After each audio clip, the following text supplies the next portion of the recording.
मुझे बताइए कि टीवी से बॉलीवुड की तरफ जब आप वो काम कर रहे हो, सारी चीज़ें क्या चेंजेस देख पा रहे हो? किस तरह का वर्क कल्चर, सारी चीज़ें किस तरह के चेंजेस देख रहे हो आप सेट पे and all?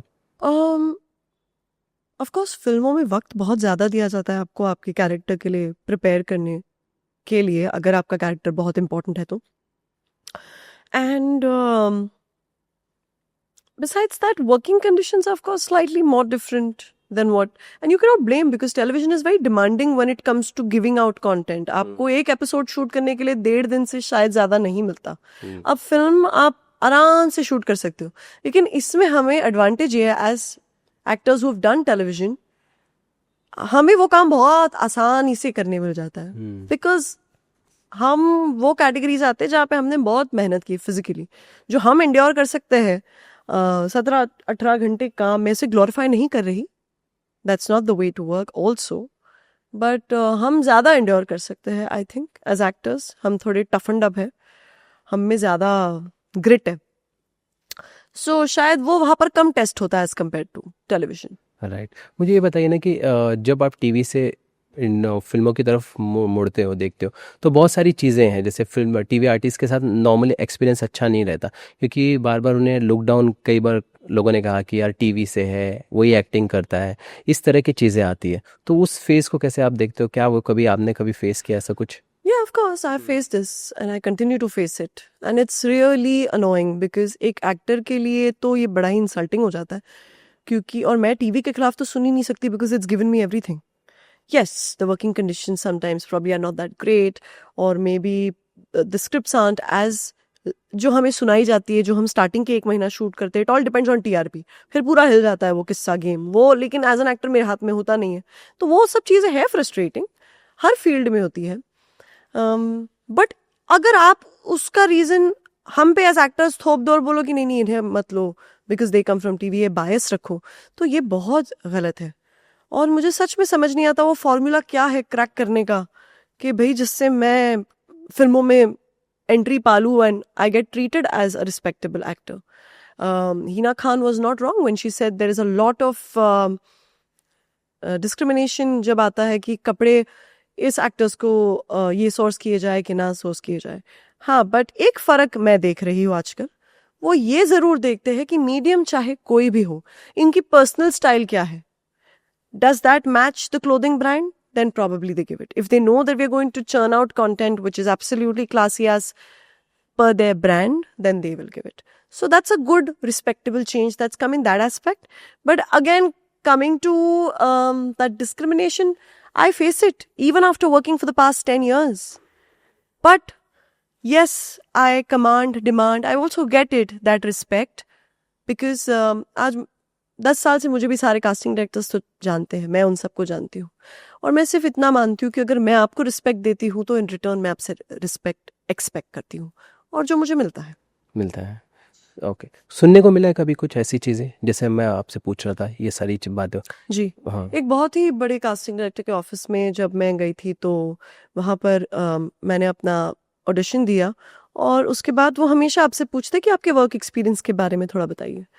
So of course मैं शुरुआत करती हूँ मेरे थिएटर वर्क एक्सपीरियंस के साथ, कि मैंने एक हिंदी थिएटर ग्रुप एकजुट जो नादरा बब्बर जी का है उनके साथ काम किया है, और उसके बाद I move on to how I did some 150+ ads, and then I come to television. And every time I come to television of course I have a big smile on my face because that was a life changing, life altering moment in my life. मैं बोलने लगी तो उतने में मुझे किसी ने आके बोला कि सुनो ना, टीवी का ज़रा आप कम बात कीजिए. मैंने बोला मतलब आप बोल रहे कि मैं अपने अचीवमेंट्स के बारे में कम बात करूं? मैं ये नहीं कह रही कि मेरा हर प्रोजेक्ट टीवी पे सुपरहिट था, बट जो मेरी जिंदगी का सुपरहिट चीज था वो तो टीवी था, तो मैं कैसे बात नहीं कर सकती उस बारे में.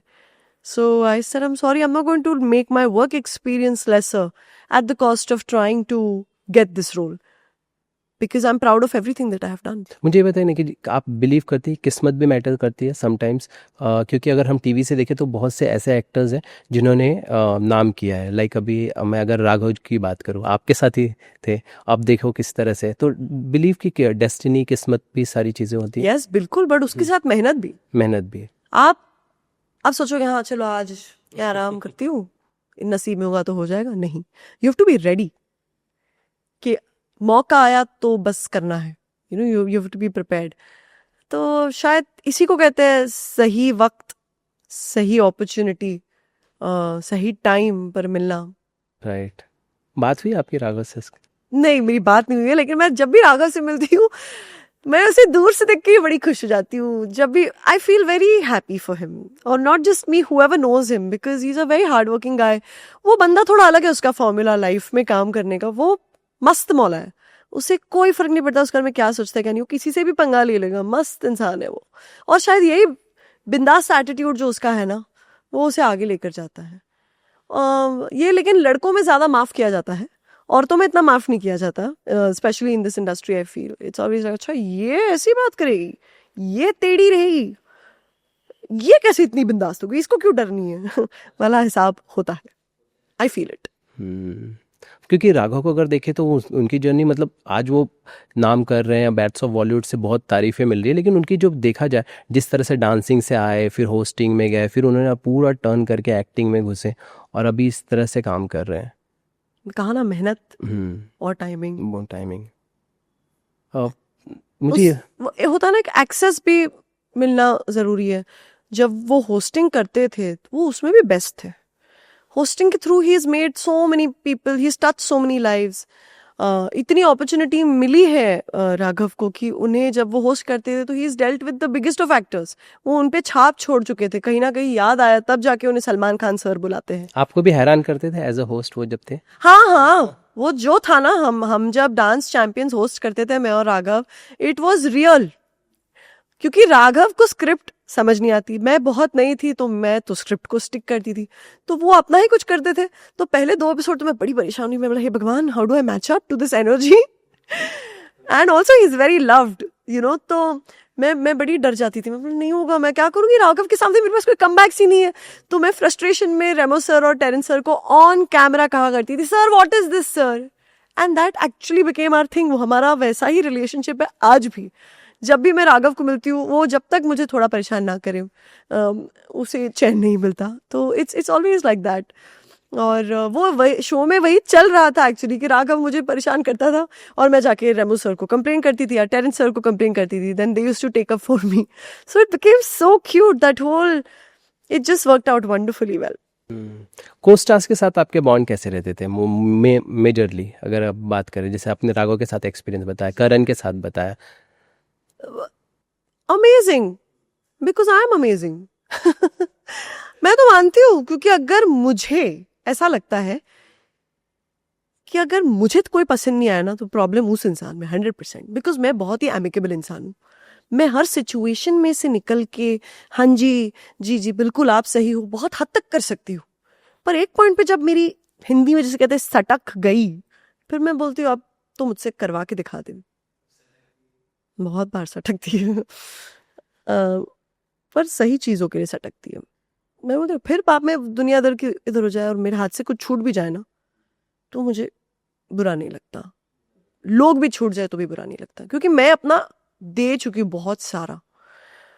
और हाँ, मतलब कुछ को एक्टर्स नहीं जमी, पर वो पेपर्स में नहीं आती वो बातें और हम सबको बताते नहीं, बट बड़ा मुश्किल हो जाता है यार फिर सीन्स में वो पावर पैक्ड परफॉर्मेंस निकल पाना। एग्जैक्टली मैं यही समझना चाह रहा था कि जब वो चीज़ें, जब बॉन्ड नहीं हो रहा है, केमिस्ट्री ना ही वो प्रोफेशनल होते हैं वो लोग। एक तो ये होता है कि चलो ठीक है, अभी प्रोफेशनलिज्म इसको बोलते हैं कि चलो अभी तो मतलब अननेसेसरली कोई परेशान करने के लिए आपको वो आधे पौने घंटे तक आए ही ना सेट पे, यू नो, और many other factors that come in, तो वो थोड़ा परफॉर्मेंस पे इफेक्ट होना शुरू हो जाता है, लेकिन मैं तो नहीं होने देती।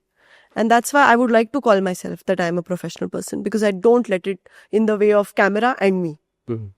क्या और क्या होते हैं, मतलब मुझे समझाइए ना कि और किस तरह से आपको परेशान किया जा सकता है। लाइक अगर नहीं जम रहा है, वो आप डायरेक्टली आपको नहीं कर रहे हैं, तो आपको परेशान करने के और क्या तरीके होते हैं? मैं सिर्फ समझना चाहता हूँ ये प्लीज़ बताइए ना। लाइक कि लेट आ रहे हैं, सेट पे टाइम पे अवेलेबल नहीं है, और क्या चीज़ें होती हैं? आपके पीठ पीछे बहुत सी बातें कर सकते हैं लोग। They can gossip about you. They can go tell the producer various things about you. If they all unite against you, क्या ही कर सकते हैं आप। अब उस लेवल की तो मैं थिक स्किन नहीं बनी कि अगर सबको ही मुझसे तकलीफ होगी तो मैं क्या करूँगी पता नहीं। बट हाँ, मतलब करने को तो लोग परेशान करते ही हैं। कन्फ्रंट करती हैं आप जब ऐसी चीज़ें आपके पहले अराउंड? क्या करती थी, अच्छा। अब नहीं करती। पहले तो मैं ऑन द स्पॉट पूछ लिया करती थी या चिल्लाकर भी बात करती थी कि क्या तरीका है ये, आप लोग मुझे परेशान कर रहे हो। अब मैंने सीख लिया है, और अब तो फ़ोन कैमरास के भी ज़माने आ गए, people can record you and then if they don't know the other side तो वो लोग सोचेंगे कि रिदीमा की गलती है। तो अब मैं शांत हो गई हूँ। अब अगर मुझे कुछ चीज़ सूट नहीं करती तो मैं 5 मिनट तो सोचती हूँ मेरे साथ सही हुआ या गलत हुआ। फिर अगर मुझे लगता है बहुत ही गलत हुआ तब मैं मुद्दा उठाती हूँ।